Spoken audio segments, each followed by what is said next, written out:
Systemic racism, also known as institutionalized racism, is defined as a form of racism expressed in the practice of social and political institutions. To get a sense of what people thought on this topic, we interviewed them. Here's what we got.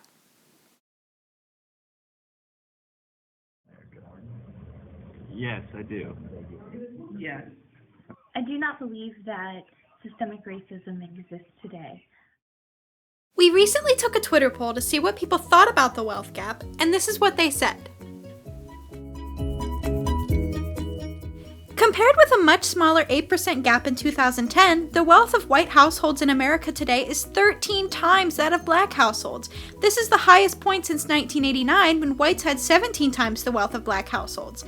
In 2011, the average white household had over $111,000 in wealth holdings, compared to $7,000 for that of the median black household. That's a pretty big difference. Another graph shows the same difference in the wealth gap. The wealth accumulation for white families is much more than that of black families and Latino families.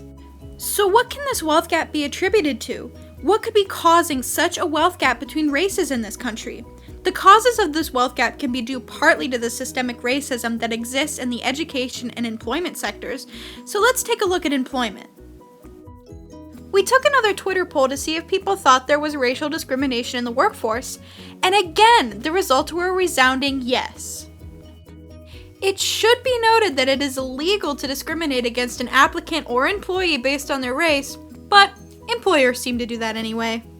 In July of 2001 through May of 2002, an experiment was conducted to catch employers' perception of race. While the resumes were all exactly identical, resumes with very white-sounding names were almost 50% more likely to be called for a first interview than that of the resumes with very African-American sounding names. The unemployment rates in 2013 were 9.7% for whites who never even finished high school. The unemployment rate for blacks who completed high school and some college were 10.5%.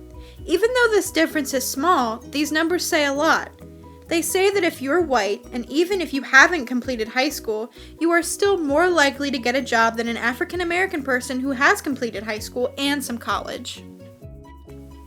Now let's take a look at education. Even as young as preschoolers, black students can experience systemic racism through education.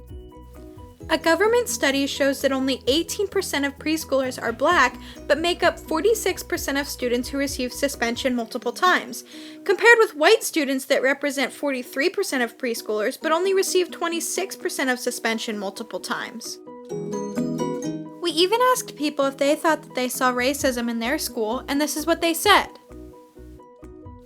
Finally, let's move on to the place that perhaps the most systemic racism exists, the criminal justice system. The racism that exists in the criminal justice system is obvious. These are the facts. For example, did you know that black males only make up 14% of the national population, but they are 38% of the national prison population? When it comes to general sentencing, a 2012 study done by the United States Sentencing Commission found that black sentences are nearly 20% longer than whites. Many people have argued that the reason for this difference in numbers between whites and blacks is because black people commit crimes, especially drug crimes, more than white people. But according to a study from Substance Abuse and Mental Health Data Archive, whites are more likely to do illegal drugs but are less likely to be jailed for it.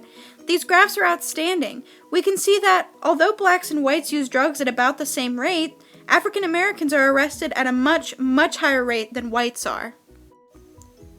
We are left to wonder, so what can we do about it? What can we do to solve the issue of systemic racism against African Americans? This racism has been a part of American lives for centuries. Racism is problematic for the mere discretion that it is in fact not a normal topic of discussion. We interviewed people to see if talking about systemic racism made them uncomfortable, and here's what they said. Absolutely. Racism has been woven into our everyday lives, and we are unaware of its doings unless clearly demonstrated. Racism is regularly viewed as a negative and demeaning topic, which is causing us to be unable to recognize how it is systematic, historical, and reverberates through the media, culture, and in our institutions. So let's start talking about it.